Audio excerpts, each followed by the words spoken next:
a cada ano o quão é complicado chegar a esse dia. As violências inimagináveis para tentar destruir a luz, faz parte. E aí quando eu penso no ética espiritual é pensar assim, como eu encaro o indivíduo que faz isso? Como eu encaro o indivíduo que não entende aquilo que eu penso e que quer impor a minha forma dele ver o mundo? No final, Arthur Schopenhauer vai dizer o seguinte, que chega um tempo que aquilo fica tão claro, tão patente, tão lúcido, que não há mais resistência. E aí passa a ser aceito como auto-evidente. Mas rapaz, não é que é mesmo? Então a gente pensa, por exemplo, Saulo, no Evangelho. Vamos pegar uma referência muito comum a todos nós aqui. O Evangelho. Quem era Saulo? Vocês, como é que a gente quando vai estudar assim? Saulo era o quê?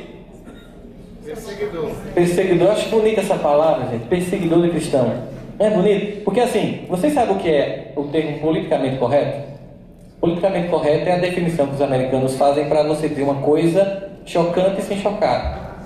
Então, por exemplo, em vez de dizer que o indivíduo é corno, você diz que ele foi temporariamente obliterado pelo princípio do laço conjugal afetivo do parceiro ou da parceira. Fica tão bonito que dá vontade de ser corno, porque assim fica leve. Negócio, né? Ele foi temporariamente obliterado do laço afetivo da parceira. É um negócio assim, um negócio bonito, assim, intelectual, assim, bem chique, né? E aí quando você pensa em, por exemplo, em piriguete, o garoto do programa, você diz, não, uma moça que vende açougues sexuais da alma. Fica uma coisa suave. Então dizer que Saulo era um perseguidor cristão é politicamente correto. Porque Saulo era um assassino, era um vendido, um burguês arrogante e hipócrita. Porque ficava matando quem discordava dele e deixando seu povo ser assassinado por Roma.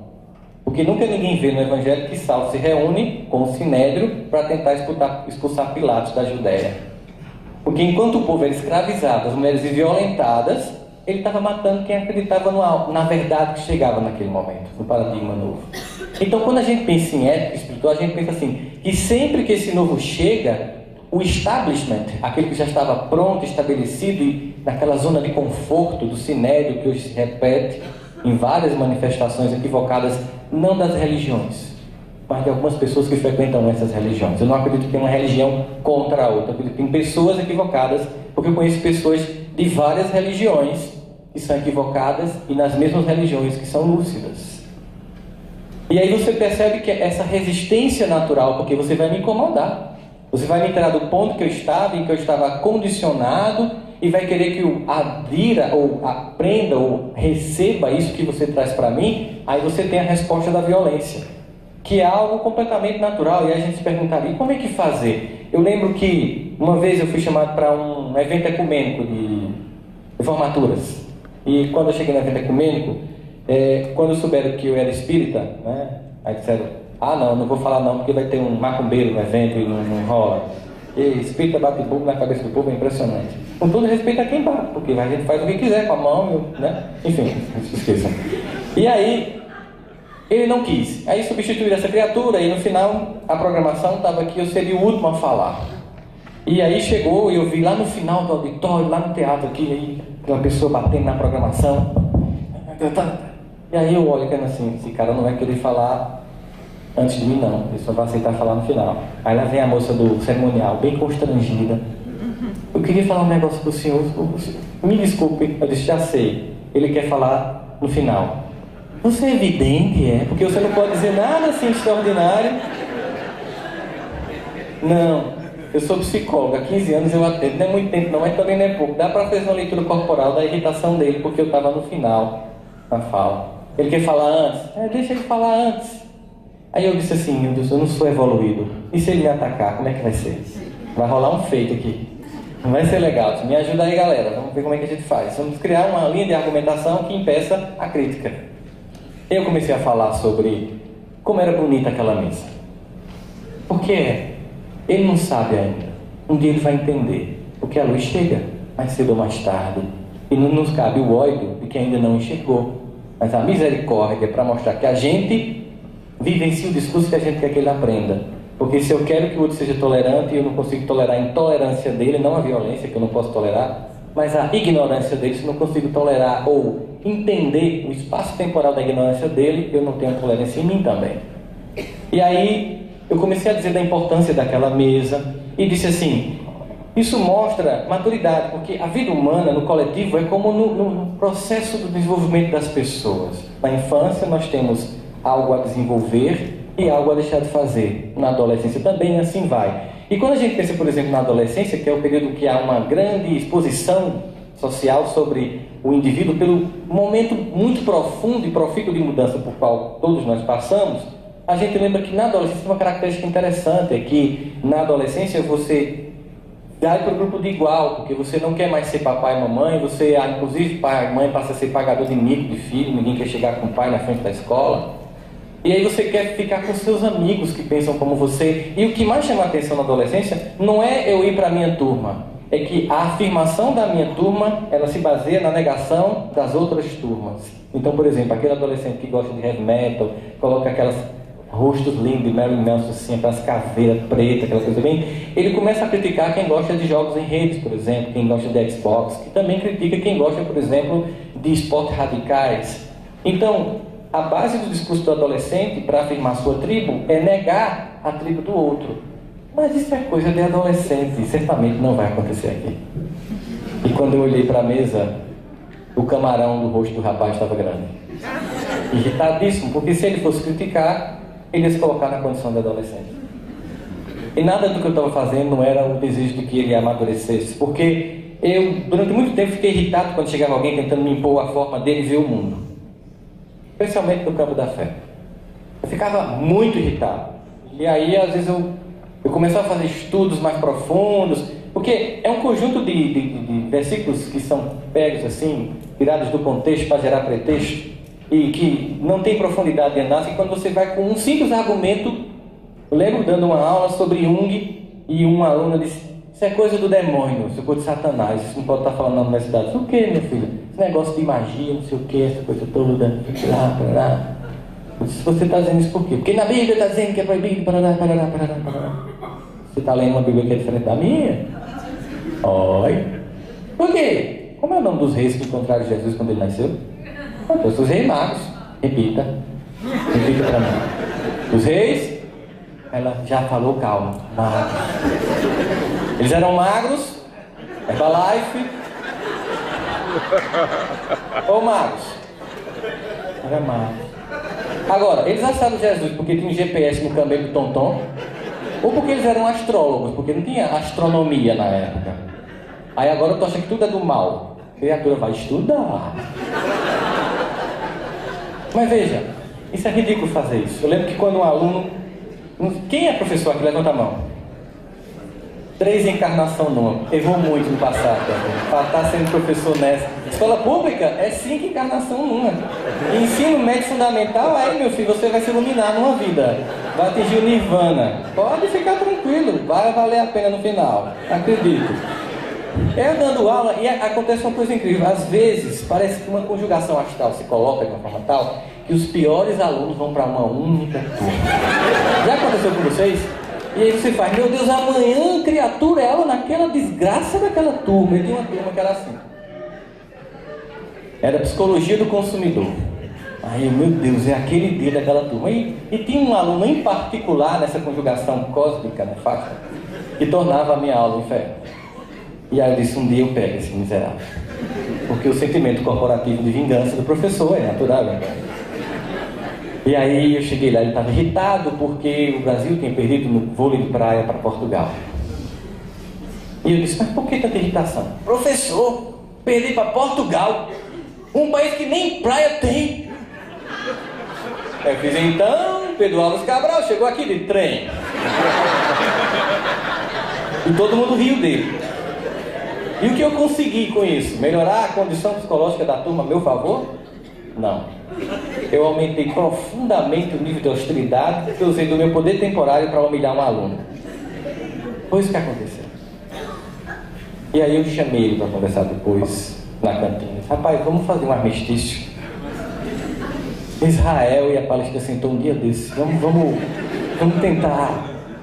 Por que tu perturba a minha aula? Não é só a sua não, eu perturbo o mundo. Sabe como é que eu me defino? Eu disse, como? Quando perguntaram quem é tu, eu disse, eu sou a mosca que pousou na sua sopa. Eu vim para perturbar. digo, eu entendo. Às vezes a gente se cria uma condição, uma missão. Isso é uma missão espiritual. Perturba para testar em mim minha capacidade de suportar a tua perturbação. Estou entendendo, é uma tarefa. Agora, por quê? E aí toda vez que você pergunta por quê, vem um discurso de dor, de abandono e de falta de amor. Sempre vem. Invariavelmente vem. Quando eu comecei a ler as obras psicológicas de Irving Yale, que lançou 2 livros assim mais populares, como A Cruz de Schopenhauer, Quando Nietzsche Chorou, em Mamãe e o Sentido da Vida, ele conversando com um amigo dele, padre em São Francisco, sobre atendimento de pessoas, ele perguntou: padre, eu estou lançando um livro sobre atendimento psicológico, escuta psicológica, o senhor faz aconselhamento há 50 anos, o que o senhor aprendeu sobre os seres humanos? Ele disse: eu aprendi que as pessoas, elas sofrem muito mais do que a gente possa imaginar. E não existem pessoas bem resolvidas que têm respostas para tudo e sabem o tempo que fazer. É uma grande piada. Eu descobri isso atendendo também. Sobretudo que eu atendo 3 tipos de pessoas. Pessoas que pensam que sofrem, pessoas que pensam que têm problemas, pessoas que de fato têm problemas, e o pior tipo de pessoa, que é a pessoa que é o problema. E ser ela é que é o grande problema. A forma como ela vê o mundo é o grande problema. E naquele sentido a gente começa a perceber que o aluno me colocou numa posição de testar minha capacidade, desenvolver uma ética, de entender a dor dele e perceber ali um grito de socorro quando ele agredia. E aí eu disse: eu vou pedir desculpa a você amanhã. Eu já tinha pedido. Não, o senhor já me pediu, não, mas eu lhe critiquei publicamente. Então eu lhe devo uma desculpa pública amanhã. E é interessante porque a partir daquele momento era o aluno que não deixava ninguém falar para eu dar aula. Cala a boca, o professor está falando. Porque essas pessoas são líderes. Eles têm um poder de persuasão que está temporariamente equivocado, precisando apenas de se reencontrar com um princípio mais transcendente, que é busca de serenidade. Então, quando as pessoas eu comecei a fazer uma reavaliação dessa tentativa de alguém me levar à visão de mundo dela, que antes me irritava. Eu comecei a pensar, quando alguém é tocado por um princípio espiritual e a partir dali inicia um processo de mudança, qualquer que seja esse processo, não cabe a mim dizer se ele é luz ou não, se ele é evoluído ou não, mas é um processo que a tocou a ponto de que ela quer dizer para todo mundo que aquilo é massa. Quando ela chega para mim, tentando fazer eu acreditar como ela, eu considero um grande elogio, porque ela está trazendo para mim o que ela tem de mais luminoso. Ela só não sabe, e aí não espalhe. Eu já tinha acessado aquilo também. Ela só não sabe, mas um dia vai entender, que ela não patenteou aquela ideia. E em todo canto a verdade se exprime. Em todo canto a gente percebe uma ética transcendente. Que do Bhagavad Gita ao Alcorão, às sutras, aos evangelhos, à Torá, nós vamos encontrar ética transcendente. E uma das passagens mais bonitas do Bhagavad Gita que eu li foi quando perguntaram para Arjuna, perguntando para Krishna, naquela batalha do Mahabharata: Senhor Krishna, quando alguém cultua uma imagem que não é a tua, tu atendes? Imagina assim. Ele disse: sim, porque eu sei que é a mim que ele busca. Porque a divindade é desprovida de ego. Michael Jackson, tu faz um autógrafo num disco da Madonna? Não, só se for no meu, né? Então, quer dizer que quando eu peço a Santo Antônio para casar, Deus atende, ajuda se você dar escovinhas, cuidar, perder a barriga, ajuda. Mas assim, ele atende. Porque no fim você busca ele. Até quando você vai no shopping tentar curar a depressão estourando o cartão, você está em busca de preenchimento. A falta. Quando eu imagino que apenas eu encontrei isso, eu posso desenvolver um princípio de incapacidade de transcendência e de enxergar no outro namastê, Deus que está em mim saudando Deus que está em você, porque eu acho que só está em mim. É aí onde a gente tem o momento de tensão na Terra, porque há processos cíclicos históricos e a gente começa a perceber que há um tom de radicalismo hoje no Brasil, particularmente no campo da fé. Há uma tendência hoje preocupante, mas não trágica, porque se tem uma coisa muito clara, e aí Victor Hugo diz com muita propriedade, é incrível a força de uma coisa cujo tempo chegou o tempo do novo se instalar. E o máximo que a gente vai ver é a despedida do velho, que para isso faz uma grande arruaça. É natural que os que vão se desacomodar nas posições de zona de conforto venham urgir, gritar e até tentar agredir, mas o novo se impõe de uma forma que não há como a gente reter. Então, quando alguém chega, nos cabe perguntar: e a minha postura em relação a isso? Como eu faço? Como eu processo? Quando chega alguém para mim nessa tentativa de me cooptar, né? Parece até uma abdução às vezes, tão violenta que é a coisa. É entender que é o melhor que o outro tem para oferecer. E que transformação, que no cristianismo chama conversão, em outras manifestações espirituais chamam de iluminação, é uma coisa que não precisa de adeptos. Porque o grande momento desse processo não se dá quando eu sinto satisfação que o outro acredite como eu. Porque é exatamente porque há pouca consistência nessa crença que eu preciso de muita gente pensando como eu para confirmar aquilo que eu ainda não tenho certeza. Porque quando é algo de fato transcendente, você se pauta não pelo número de pessoas que estão acreditando como você crê. Você se pauta pela transformação que aquilo provoca na sua vida, porque você se permite mudar a partir dali. Isso é conversão. Conversão não é aderir a um princípio de fé. Hoje é muito comum a gente perceber isso. Hoje a gente poderia dizer que existe uma briga por adesão e não há iluminação e conversão. De repente, sei lá, ser budista é muito massa, cara. Mas para a cabeça, ficar fazendo simplificando a fé do outro. Não, massa é ser Hare Krishna. Porque aquela músicazinha com a roupa laranja é fantástico. Não gosto mesmo de ser evangélico, porque eu vi Regis Danese cantando "Entra na minha casa, entra na minha vida", ele arrepiar. Não, esse Papa tá show, eu vou ser católico. Papa Francisco, pô, o Papa, né, velho? Vamos lá. Não, bom é ser espírita, velho. Esse lance de voltar, de falar com a galera, daqui a pouco vai ser por Skype, velho. Transcomunicação instrumental. Então, pô, e aí você adere a qualquer uma dessas ideias e continua a mesma pessoa. A mesma pessoa. Não há mudança, não há ruptura. Não tem como o novo vir sem rupturas. E rupturas às vezes acontecem da forma como a gente não quer. Observa que o motivo do assassinato de Jesus, por exemplo, foi a ruptura que ele provocou. Ele até dizia: olha, vinho novo em odre velho não vai arrebentar geral. E arrebentou geral. E aí vem os tempos históricos em que as acomodações pegam um novo discurso e colocam as velhas práticas. Porque a gente, como diz a música dos Santos, caminha a passos de formiga e sem vontade. Mas caminha.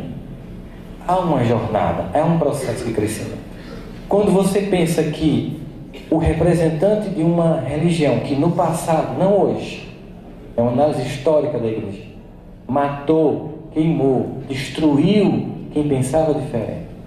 E hoje o representante desta religião diz: Deus está presente em todas as manifestações de fé, como foi a fala do Papa Francisco. Você percebe que o novo, ele vem. Não adianta mais querer ficar no clubinho fechado. Muitas escolas iniciáticas perderam o bonde da história, porque ficaram assim: essa verdade é só nossa.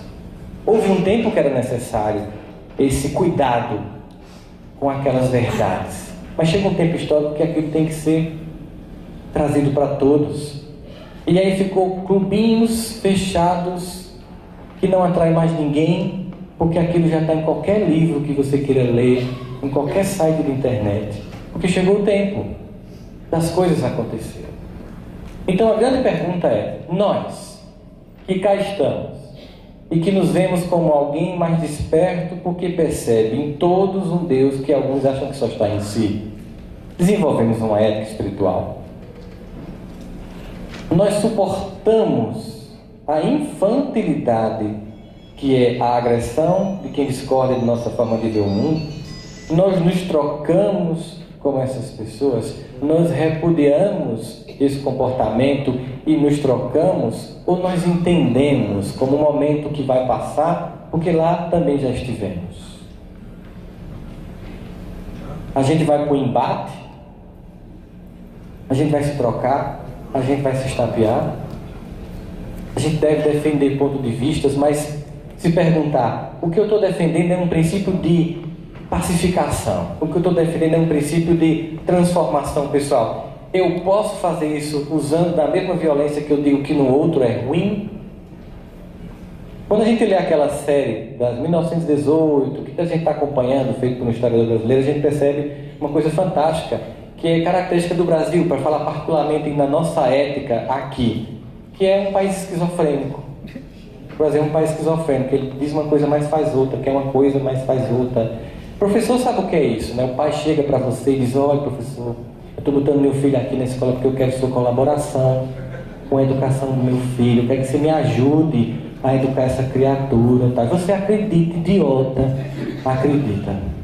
E aí aquela coisa linda, aquela criança índigo, aquela criança, sabe? Ela totalmente deseducada, né? Aí confunde-se hiperatividade com falta de educação e limite. Aí bota Ritalina, quando na verdade é falta de princípio de educação em casa. Aí a criança tem um comportamento extravagante, você vai lá e pensando no que o pai lhe disse, acreditando, tenta dar o limite que o pai e a mãe não dão. Antes, ele chegava em casa para lhe denunciar, agora por WhatsApp ele já disse, professor me humilhou. Não termina nem o dia, o pai chega na sala de aula vociferando para pular no seu pescoço. Porque ele sabe o filho que tem, mas ele desacredita que não, aquele não é meu filho. E vai lhe humilhar, e vai lhe gritar. Só tem uma coisa que consola o educador nessa hora. Só uma coisa nos consola. É pensar assim, é bem que esse filho é dele, não meu. Porque ele vai pagar o preço disso. Que pena que não é assim.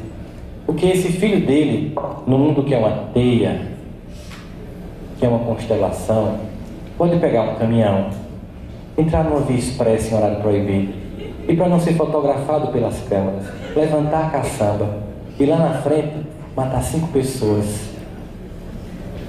Porque o não limite de um afeta todos. Achar que se eu estiver garantindo a minha evolução, os outros que explodam, não é ética transcendente. Imaginemos esse momento como uma nave espacial, rumo ao infinito da luz. Enquanto todo mundo não tiver embarcado, não zarpa. Não adianta se acotovelar na entrada. Quem já teve luz, quem já alcançou um pouco mais de maturidade, cabe voltar e dizer, rapaz, acorda, sai dessa. A gente está no mesmo barco, a gente está com o mesmo propósito. Desconecta dessa visão simplista, He-Man esqueleto, Thundercats e Munra. O bem e o mal, sendo sempre o bem em você e o mal o outro. Eu lembro de um amigo meu que quando ele estava com muita raiva de alguém, ele ia orar e ele abria a Bíblia e a mão dele sempre ia para o Velho Testamento. Meus inimigos serão esmagados. Né? Quando ele estava se sentindo mal com ele, pedindo misericórdia, ele abriu o Novo. Deus é um Pai de infinita bondade, que perdoa infinitamente, né? E onde superabundou, né? A desgraça superabundou a graça. Aí, ó, Deus para mim é um, para o outro é outro. Igual a pesquisa do IBGE quando perguntou, você é preconceituoso? 97% disseram, não. O Brasil é um país racista? 93%. Muito! Olha só que interessante. Você inveja? Não. Você é invejado? Muito! Entendeu o que é esquizofrenia cultural no Brasil? O mal é o outro. O bom sou eu.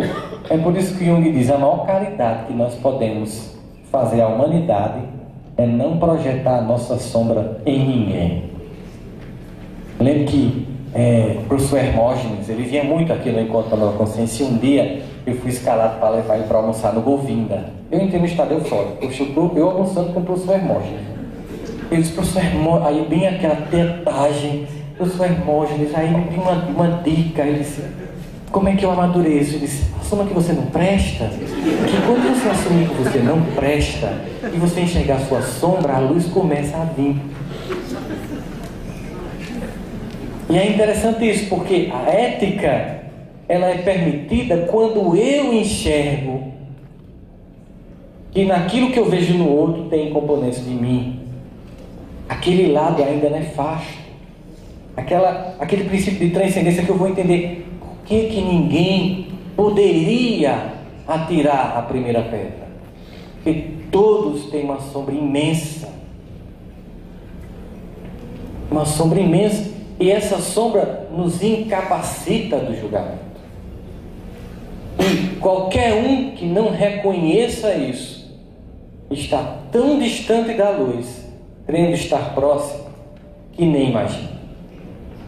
E em relação a esses irmãos nossos de jornada evolutiva, nos cabe esperar o tempo da lucidez que vem de forma diferente para cada um de nós, mas vem. Nós estamos sendo chamados para um momento interessante. Hoje, na história humana, nós temos vários princípios, já vi. Vários princípios.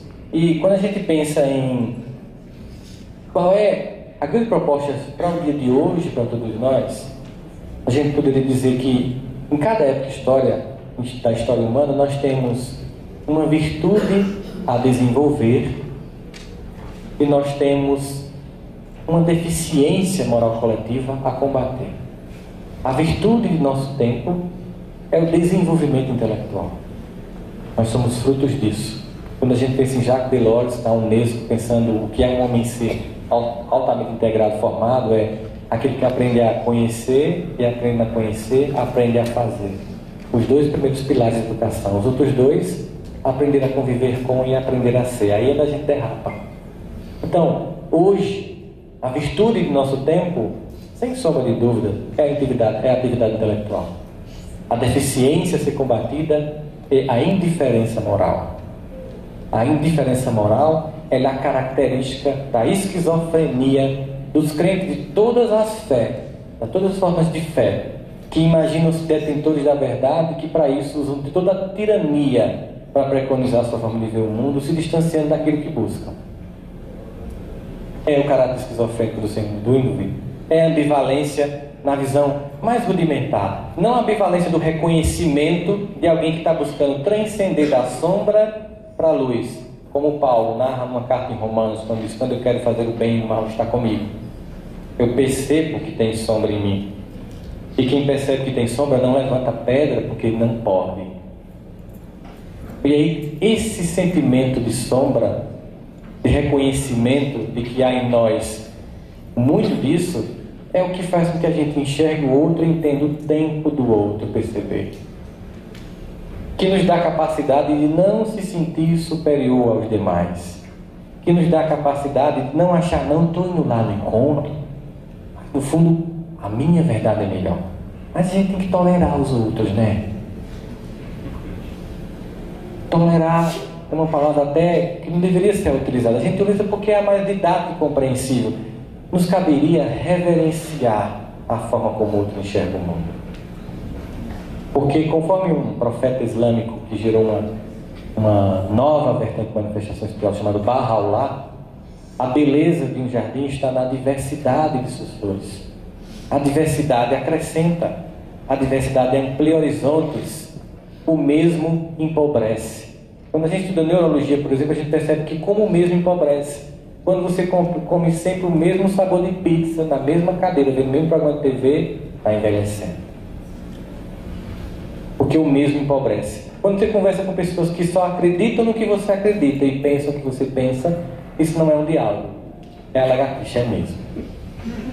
Não há discordância, não há provocação para que eu repense, para que eu reflita o novo, para que eu tome uma nova perspectiva e tente ver que não tenho essa razão toda. E num momento como esse, em que muitas variáveis entram em cena, é compreensível que gere tanto pavor que a luta de muitos hoje na Terra é tentar diminuir e voltar a um estado primitivo de fé para poder se sentir mais seguro, porque é mais fácil de entender.